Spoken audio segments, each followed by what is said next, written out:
So the 14th gen of Intel CPUs is here, and so are some of the new motherboards. And there's no new chipset because, as you can see, this is still Z790, but they are still new and some of the things are new what we haven't seen before. So in this video, we're going to be taking a look at the ASROCK Phantom Gaming Z790 Riptide Wi-Fi motherboard, and let's take a look what's new.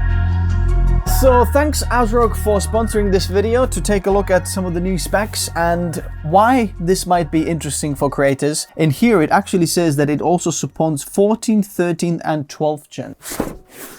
Okay, here's the motherboard. We'll put that on the side. Let's take a look what's underneath. The instruction manual, very nice. This is the Phantom Gaming little emblem sticker.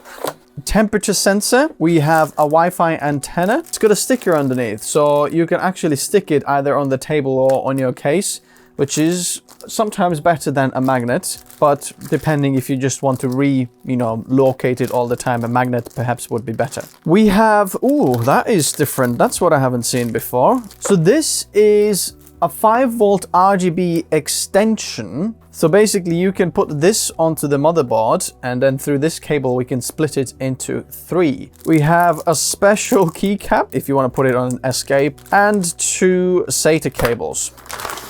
Ooh, look, the interesting thing is the packaging on here is that they've put the kind of static paper around it, and you can see this sponge also around this motherboard. So the packaging, they really want to make sure that this doesn't get ruined in the shipping, because you can see there's also zip ties around it to make sure that this motherboard stays with this foam pad underneath. So here's the motherboard. We can see a bit more heat sinks than on the previous version. I'm not sure if you're familiar with the Z790 Riptide motherboard from ASROCK as well, but you can see that there's no heat sink around the middle section there, but now there's this big heat sink that goes all over everything. So let's talk some of the specs, features, headers, and so on, so we get used to the motherboard. Firstly, we've got the LGA 1700 socket, and this is familiar with everything. Look, I've got the 14600K.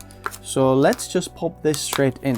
Because of these new motherboards, the 14th gen will work out of the box, so you don't have to do a BIOS update. If you get some of the older motherboards, you might have to do a BIOS update, and if it doesn't have a BIOS flashback button, you might be in trouble because you might need another CPU or something like that. Also, I forgot to mention the 16+1+1 power phase design of the VRMs, which basically means that you've got good, smooth quality electricity or power for your 14th gen, optimized for that, because the 14th gen and some of the 13th gen and 12th gen can be very power hungry. So if you go with some of the high-end CPUs, you want good power delivery for the CPU, especially if you use something like the multi-core enhancement and you want the maximum juice from your CPU. You want a good VRM design. Then on this side we have a DDR5 RAM slot. So these open on both sides as well, which I actually prefer. I don't like the ones where it opens only on one side. It kind of doesn't go in as well. This supports up to 192 gigabytes. So this is no surprise that now we have 48 gigabyte DIMMs. So as a creator, you can put 4 of these in there and get up to 192, which is incredible to have that much support on a 14th gen, 12th gen and 13th as well. But the 14th gen will most likely support the better speeds and faster speeds. So that's why this will be amazing. Now, since the 14th gen has a very good IMC, you might want to run your RAM very, very fast. And for that reason, they are using an 8-layer PCB for the actual motherboard to give you better DRAM OC. Now let's take a look at some of the headers then. In terms of power, we have 2 EPS connectors on there, both of them 8-pin plus 8-pin, and then we have the 24-pin ATX power connector on the side. No extra power connectors, which is nice. So let's take a look at the fan headers. There is a CPU fan header. Some motherboards call them CPU optional, but here's CPU 1, CPU fan 2. Then we have chassis fan there, another one here, another one down here, then one in here, and then one hiding just over there. So 7 altogether. Then what we can see on the top there is the addressable RGB. So we have 2 5-volt headers on the top there, and then also another 12-volt on the bottom here. Here we have little LEDs for the boot, so that's helpful with the post process. Then we have some front panel USB headers. This one over here is USB Type-C front panel header with support up to 20 gigabits per second speed. So this is USB 3.2 Gen 2 X2 slots. So if you have one of those external hard drives, for example, Samsung just came out with the T9 SSD, external SSD, that can support that 20 gigabit speed bandwidth. Obviously, it is backwards compatible, and if you have something like another external SSD that might not support the Gen 2 X2, you're still going to get 10 gigabits from this one, but it also supports the 20 gigabits, which is very, very nice on your front panel header. This is USB Type A, and this supports up to 5 gigabits per second front panel USB headers, and it does support up to 2 headers actually through this. Then moving down here, we have some SATA ports. There are 6 on this side and then 2 more on the bottom here. And then we have 2 USB 2.0 headers in here for your, pumps or whatever you need them for. And also a Thunderbolt add-in card here as well. So if you do need Thunderbolt, because this doesn't have a built-in Thunderbolt, you can put the card in there, boom, and then get Thunderbolt through this, which is very, very nice as well. Now, checking out the instructions there, I don't actually know exactly what this header here is. It says ESPI debug. I guess this is some kind of header for troubleshooting, but I don't exactly know because it's not mentioned in the motherboard. Then we have the SPI TPM, so trusted platform header in here. Even though the actual CPUs have this built in, if you need this, I don't know a lot of people who would need that. If you're one of them, please let me know in the comment section below. And then we have the front panel headers in here. That's for your power buttons, LEDs, and reset buttons and all that goes on around there. Moving on to this side, we have the HD audio for the front panel audio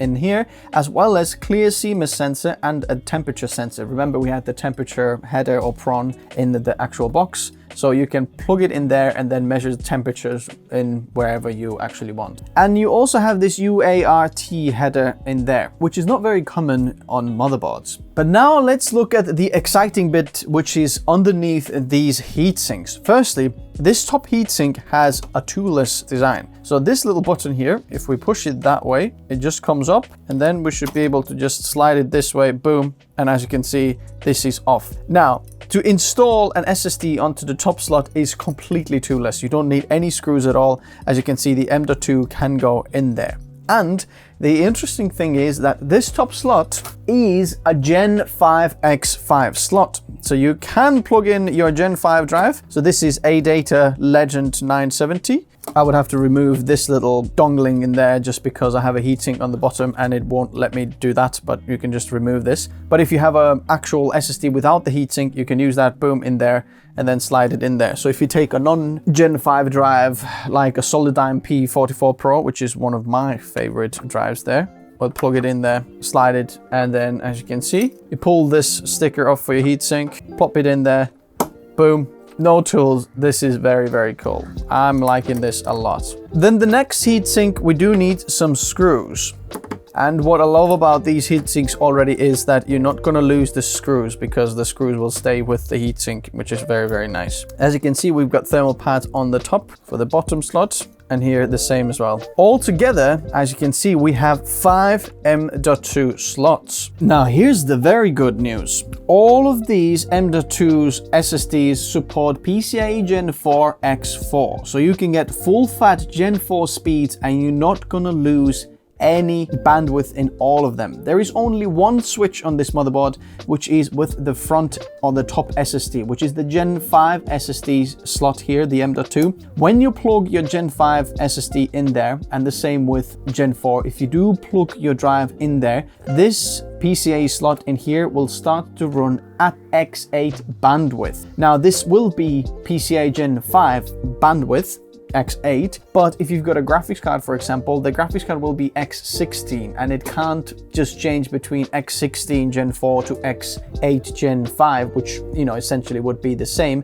So your graphics card would start to run at X8 lanes and they would be Gen 4 just because we don't have Gen 5 graphics cards out there yet. But if you don't have a Gen 5 drive, for example, or you don't plan to use it, I would leave the top slot just empty for now and then just populate these bottom slots first, because you're not going to lose any bandwidth. The front slot here, this will go to the CPU, and so do these here. So it will either go this full 16 slot PCIe Gen 5 to the CPU, or if you have the M.2 in there as well, so then this will be X4 and then this will be X8, and they will both go to the CPU. But if you leave that one off, like I said, this will go to the CPU, and then these three will go through the chipset to the CPU, which means you're going to get the full bandwidth. So for creators, this is exciting for me because I have a lot of options and even upgradability in the future. Now, the truth is, even if your graphics card is going to run at X8 PCIe lanes, it's not going to make that much of a difference. Let me know if you want me to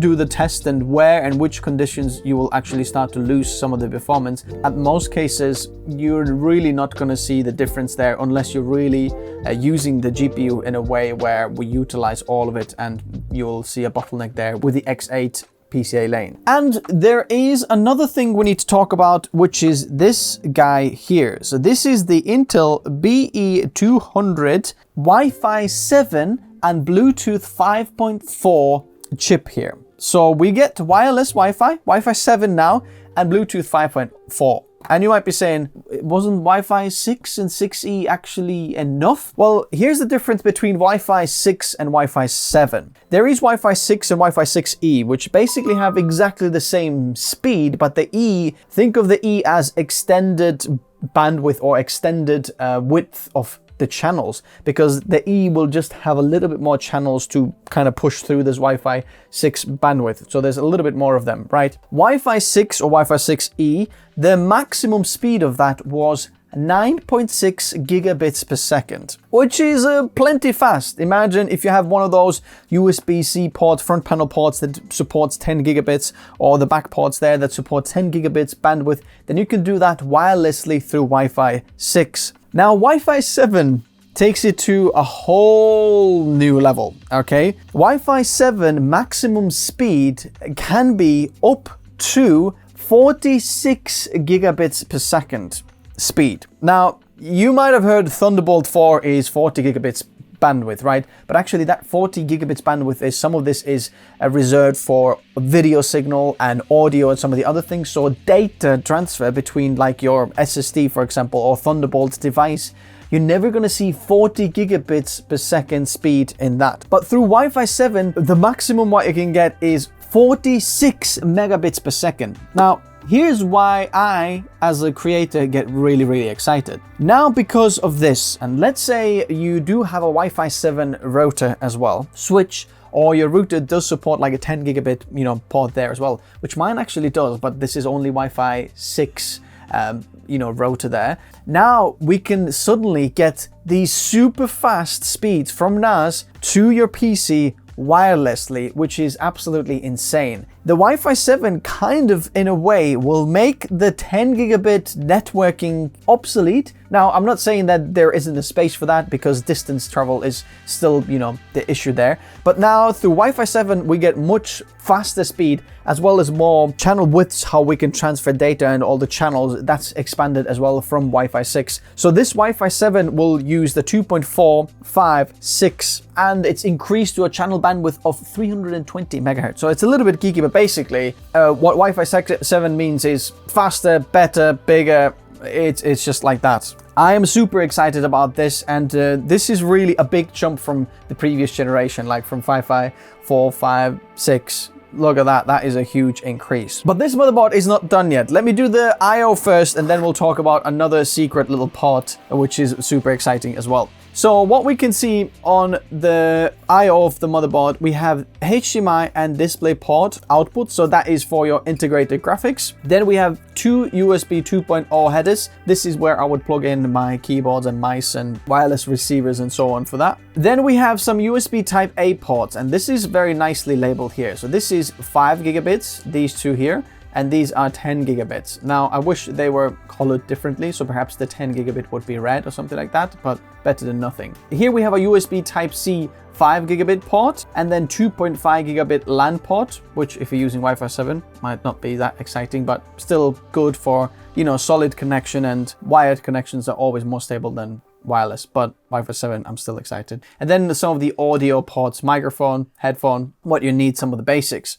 Then these two yellow ports, these are USB 3.2 Gen 1 ports, which support up to 5 gigabits per second, transfer speeds. Okay, one little clarification about these Lightning gaming ports, which in theory, they're not faster than 5 gigabits in second. And for creators, that doesn't mean really anything. But if you're a gamer, these ports actually use dedicated controllers. So they're not in a hub, and it will give you the, smoothest and best signal for your mouse and keyboard if you want the lowest latency or less lag and possible. So that's why you would use these ports. So quite an okay I/O. But check this out. There is another special port on the other side. This one here. Let me just read this correctly. This is EDP signal connector, EDP1 header, basically. And you might be saying, what on earth is this? This is another display header. So if you've got a device that supports integrated or a display port header, so not like a display port, what you'd see in the back of the motherboard, that type, but like one of these cables. So you might have seen these like on laptops or some of the things where you have like very slim design things. Most likely, some of the handheld devices like Nintendo Switches and things, they would use similar type of headers inside the device to send signal to the screen, which has to be flat and very, very small and kind of compact design. You might be saying, why is this in the back here? I think the very interesting thing is you might have seen some of these screens and panels that we can get now on the PC case or buy external displays for all sorts of places on the display case. The interesting thing is now you can connect this and install the display, for example, onto your PC case and have the cables run internally. So you don't have some cables coming out from the back of the PC, going back inside the PC or figuring out some weird kind of connection. Now this is just discreetly on the back of the motherboard, and you can actually control this header through Windows. Like this is just the display header, and you'll see another header that you can just have on your PC case and have, show your hardware info, for example, over there, or some kind of other application, movies, whatever you want. But this header, I think this is very, very interesting. You'll start to see these more on some of the motherboards because the headers will come out more and more, which is very, very interesting. So then, there is a little things to get excited about. To me, the most exciting thing is the Wi-Fi 7 and how we're gonna see this in our workflow, because suddenly wires aren't that necessary if we do have Wi-Fi 7 routers and connection, which I'm very excited in, once we get to our new studio place, or once this is, we can move into there. Still in the works, just so you know. I remember you guys all who supported that. But once we get there, I might not even have all the wired connections everywhere. I might think about Wi-Fi 7 solution, because I can still get super fast connection between my NAS and the PC, and I'm excited about that. One last thing that I forgot to mention is these expansion slots there. The first one was 16 lanes of PCIe Gen 5. The second one, even though being the full X16 length, it is only PCIe Gen 4 X4 slots in there, so not X8. And then this bottom one is PCIe Gen 3 X1 slot. Let me know what you think about these new features in the comment section below. If you do want to pick up this motherboard, I'm going to leave it linked in the description as well. And if you do want to build yourself the best bang for buck creator PC, then you'll find some build guides in the description below. They will be updated at any time, or if you might be watching this, there might be an update to these. So these links will always lead you to the latest videos. So pick the one that's closest to your budget, and it's completely free to check out what's the best part for you as a creator. Thanks ASROCK for sponsoring this video and having a chance to take a look at some of the latest Z790 motherboard. I'll see you in the next video. Bye bye.